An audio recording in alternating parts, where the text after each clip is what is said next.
The next day, May 2nd, 2012.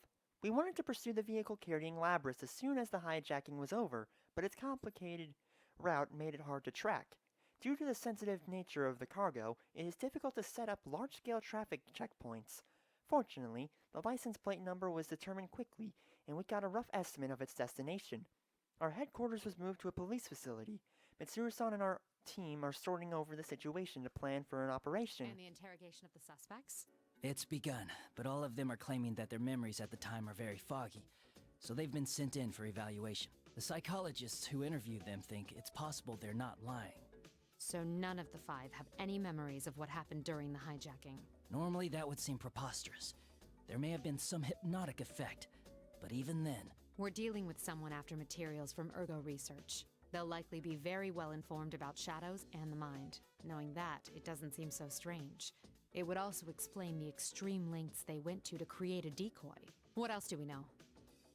Another team member answers Mitsuru-san's question. Since the cage storing the 5th generation is too large to transport by personal auto, we narrowed our search to large vehicles that left the airport. That, combined with the testimony from our observer and data from the transmitter, allowed us to pinpoint the vehicle in question. The police are already pursuing it via the N system. This is the most recent photo. He hands the tablet to Mitsuru-san. Inaba area.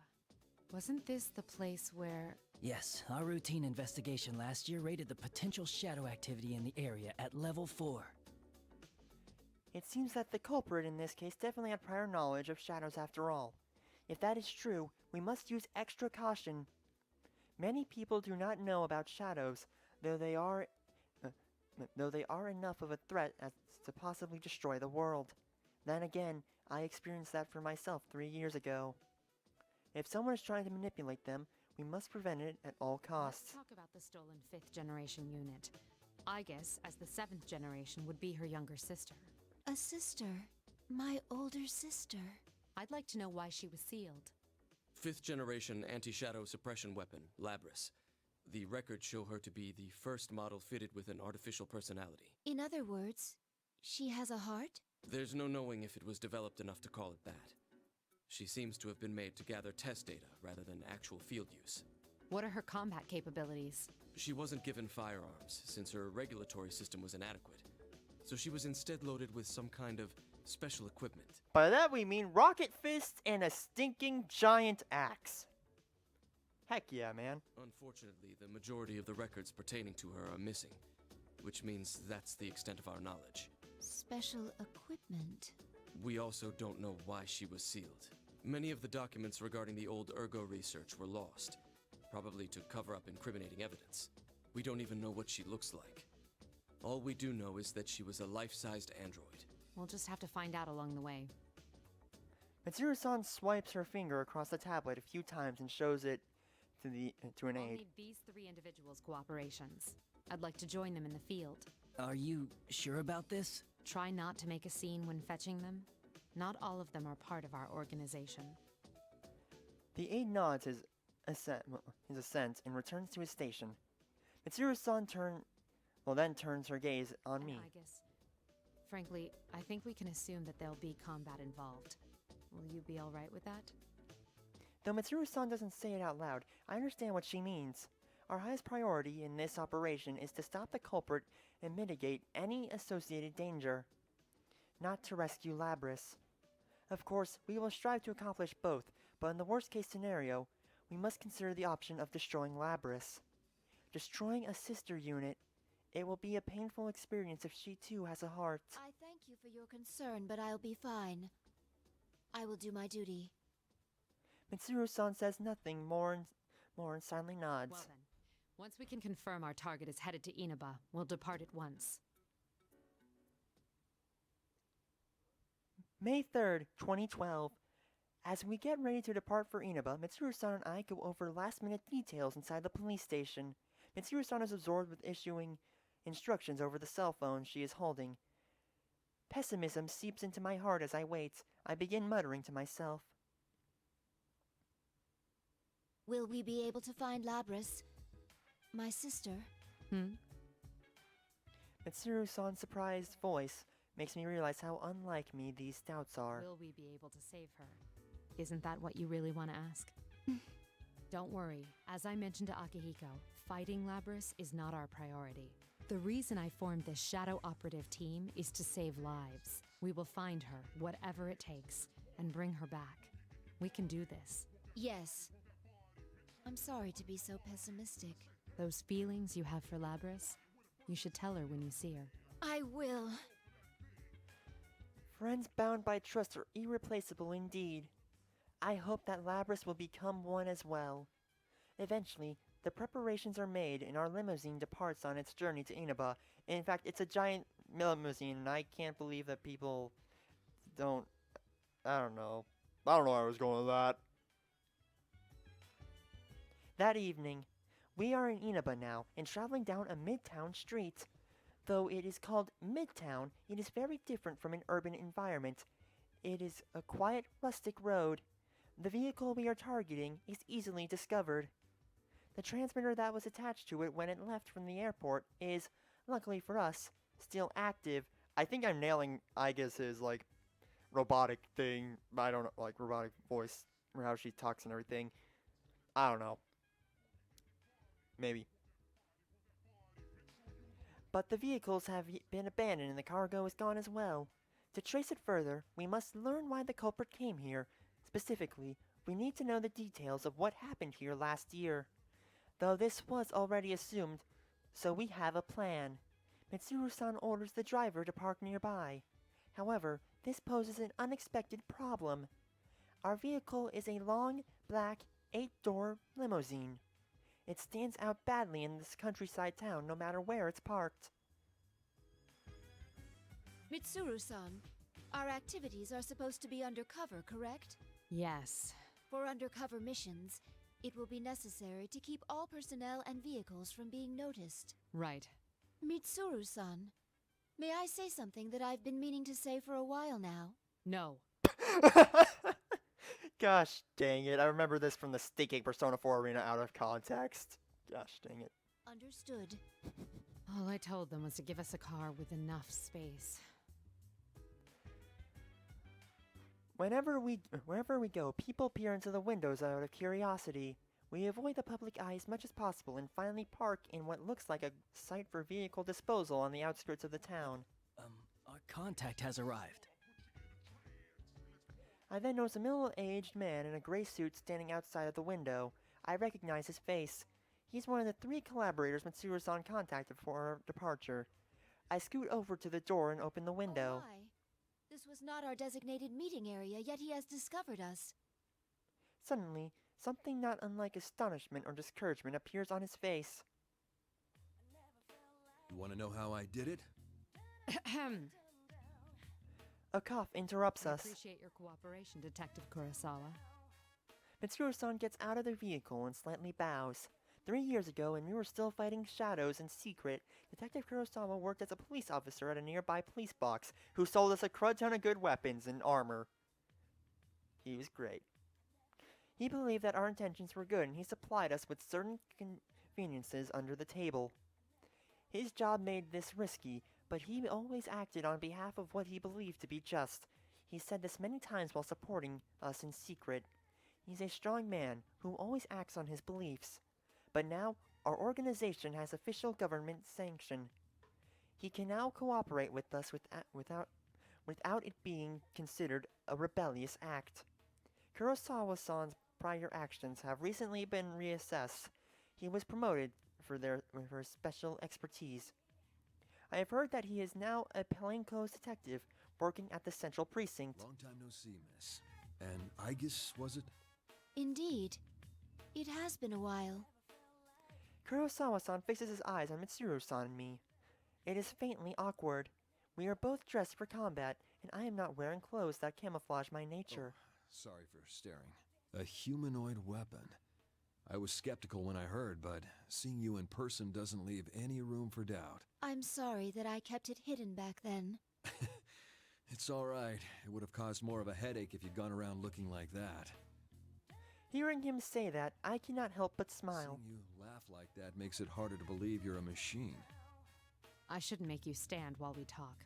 Please, get in. Ah, sorry. I haven't seen you in a while, so I had a lot to say. Mitsuru-san asked Kurosawa-san to collect information on the serial murder case that occurred in this town last year. When background research was carried out across Japan at the end of 2011, this region returned high numbers in shadow detection measurements. But although it was investigated, there were no effects apart from slightly unnatural weather. Then again, what if something did happen that was just hard to detect? Mitsuru-san suspects that the serial murder case was related to these shadows, and asked Kurosawa-san to have the local police force share their reports.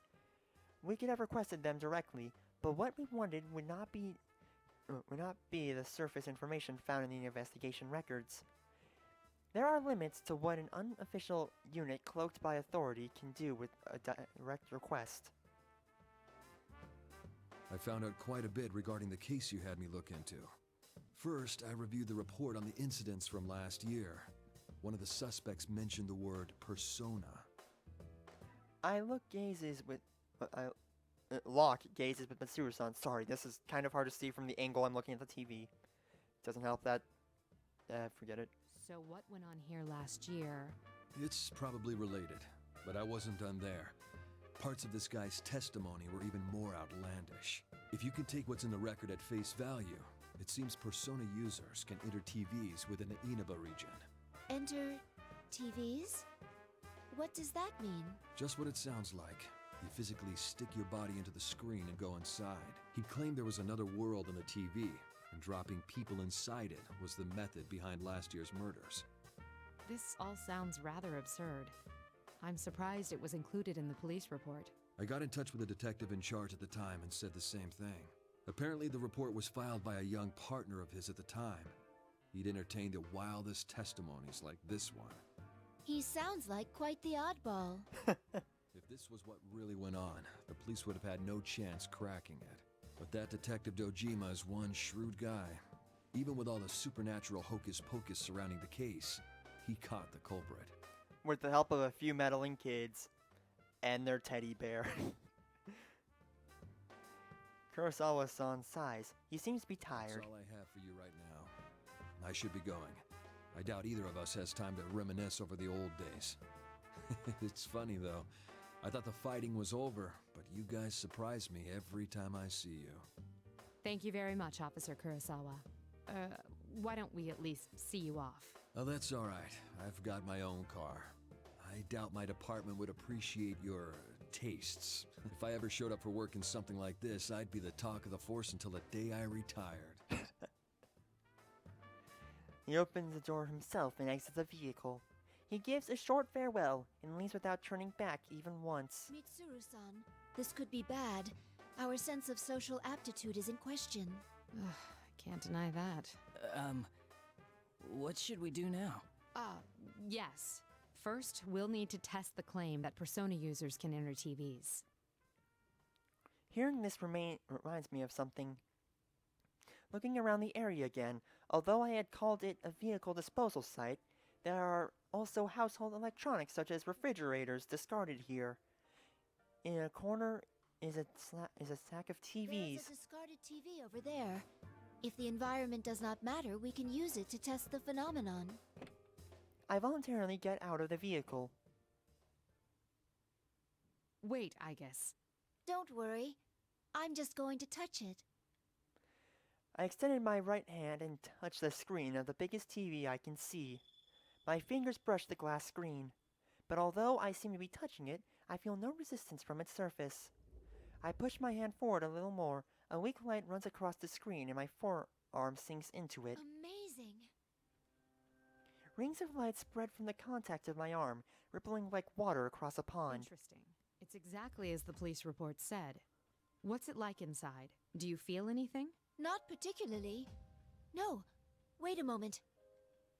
My sensor detects a sensation I've never felt before, but the knowledge of what it is already recorded within me. It's the same as mine. It's hard to say definitively since this is my first encounter with it, but I believe this reading is from a personality module. Does that mean our retrieval target is inside the TV? Huh.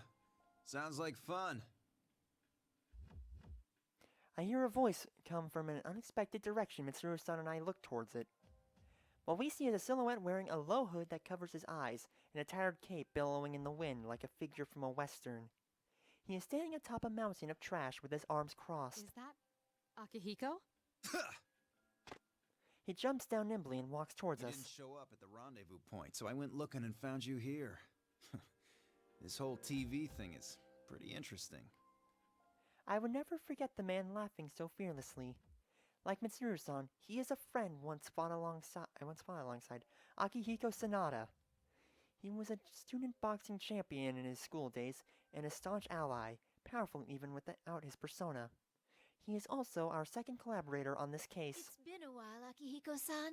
Yeah, good seeing you. I grew a heck of a lot. Akihiko, what on earth are you wearing? Just what were you doing overseas? Didn't I tell you that I was on a training expedition? I'm pretty much being Ryu now. Don't tell me you came here from the airport like that. Does the concept of keeping a low profile mean nothing to you?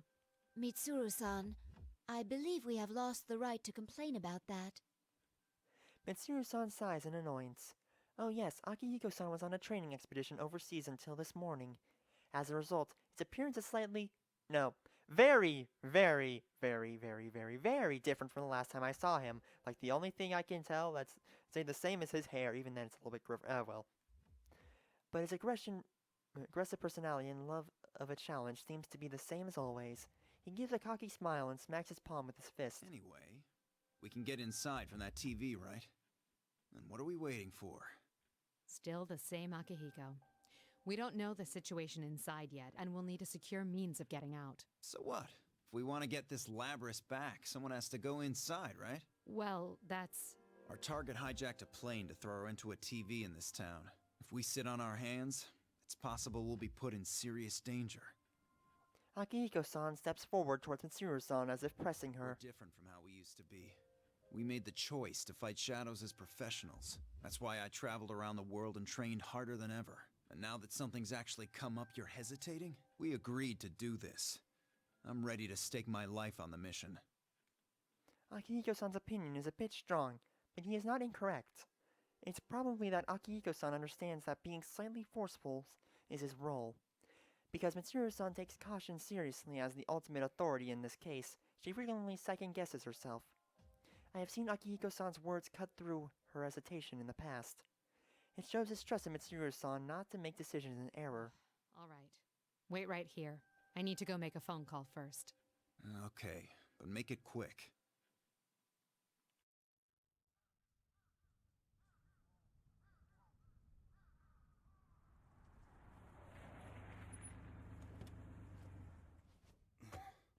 The other members will wait here in the car.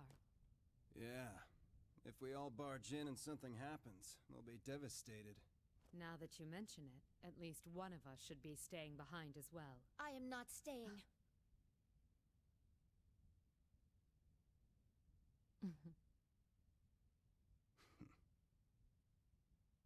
Us three will be plenty. We'll end this in a flash. No problem. The same as always. Although, we have no idea what might be waiting for us on the other side.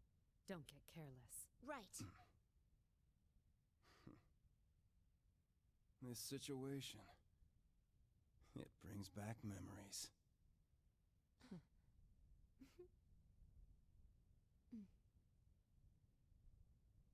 Ready!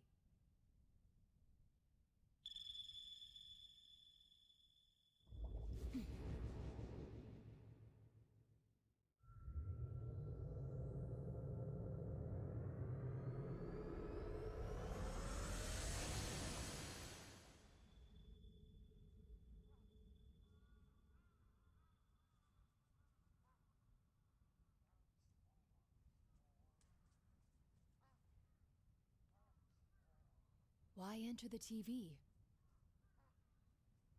What's going on?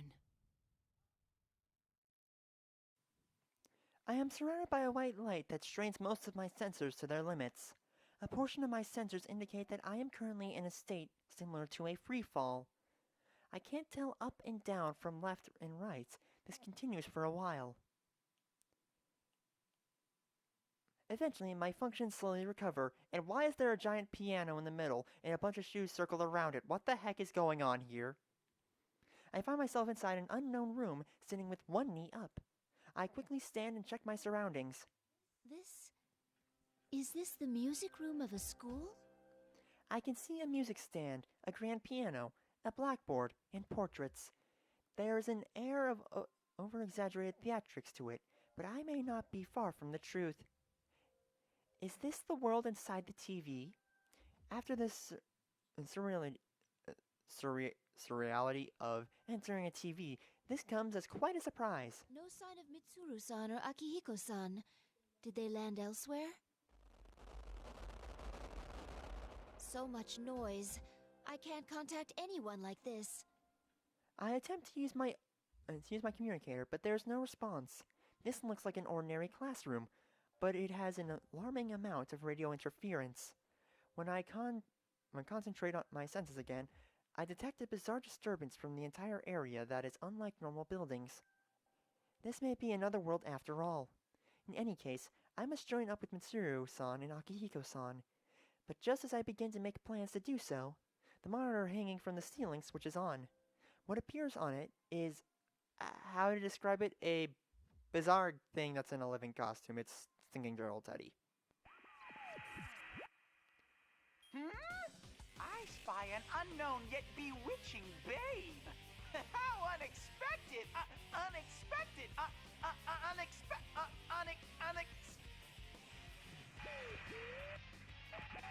Its comical tone does not last long before the voices become distorted and the image disappears. And also what it means by expected, it means also totally expected. But, forget it, that reason for a reference failed. Remind me of a malfunctioning machine. I stare at the monitor. I have a hunch that it will return soon. Just as I thought, the costume reappears, but this time with yellow glowing eyes. Oh boy. But its behavior is very different now. Case 04. Unintended intruder. Entering elimination process. Oh. Its mechanical sounding voice is completely different from the choking tone it had before.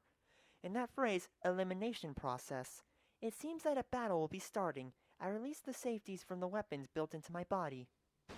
That's when a large noise comes from behind me. Is it gonna be stinking Kanji? I stinking knew it! A young man in a school uniform comes rolling in with a yell. A human? Ow! Jeez, they decided to open right then. This place makes no damn sense. I know, right, Kanji? I thought that I was ready for any eventuality, but I had not expected to suddenly encounter a human. Are you all right? You seem to be unharmed. The young man looks back at me a steely gaze while fixing his bleached hair with his fingers. His behavior does not seem to be that of one who came in pursuit of me. What? Never seen you before. I'm sorry, I haven't introduced myself. My name is Aigis. Only then do I remember that my appearance would seem very peculiar to a casual observer. I'm a transfer student. I have blue eyes, blonde hair, Gatling cannon. Yes. Huh? I'm sorry, forget what I said.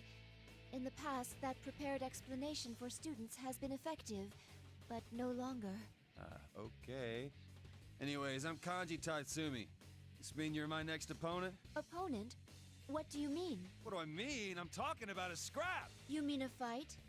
But we have only met Tatsumi-san. Actually, where are we? Enough blabbering, you machine! With a yell, he slams the folding chair in his hands on the ground. A cold, dull metallic sound echoes and eliminates any possibility for taking this over. What's a fake girl like you doing calling me by my name? I go quiet. A fake girl? I understand how I might elicit such a reaction, but there is pain in my chest. Though I cannot help but smile at how instinctively I reacted that way.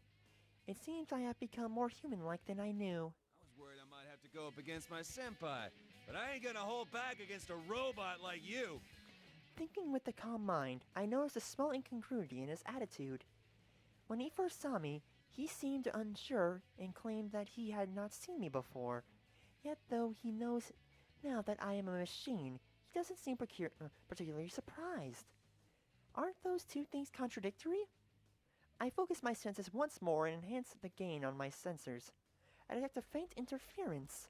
Because it had appeared uniformly across all my sensors, I hadn't been aware of it. What is this? If you're not gonna do anything, I'll make the first move! Ah! Take Mikazuchi! A persona? Light flickers immediately. Could that be electricity? A thick barrel-like arm charged with voltage approaches from above. I jump back and nearly escape a crushing blow. Nice dodge. Looks like you got at least a little bit of fight in you. A persona user? I was careless. I should have expected that possibility since I encountered him inside the TV. I do not know the procedure for attacking a human, but if he's a persona user, I must defend myself with the usual armaments. There is no avoiding this fight. I cannot fall here.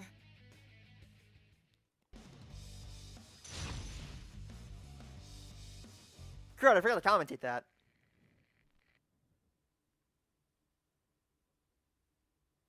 Alright, time to fight stinking Kanji Tatsumi. And Aigis is a little bit on the weird side to use. Because the thing is, she can... she can actually fly around if you all look at the stinking, thing on the bottom left, like the little nuke. Is it? No, it's not a nuclear symbol, like... It allows, like, she's able to fly around and everything. I think it's by pressing, yeah, it's by pressing her special button. And it can be pretty helpful and everything, and also you might also, you might notice that Aigis also has a bullet counter at the bottom left. Pretty much that's her, okay, ow, ow, ow, ow. Okay. Okay, so much for that burst, but anyway. Yeah, she has a bullet counter, and also a Gatling cannon. But yeah, she can only use so much of her bullets at once, and, okay, you know what, stink. Forget it. Oh, shoot. Can I, how the heck does, okay, one sec, I need to figure out how this works. In midair, got it. Okay, ow. Like, you know what, forget her special. I forgot that hers is a little bit on the annoying side to pull off, so there we go.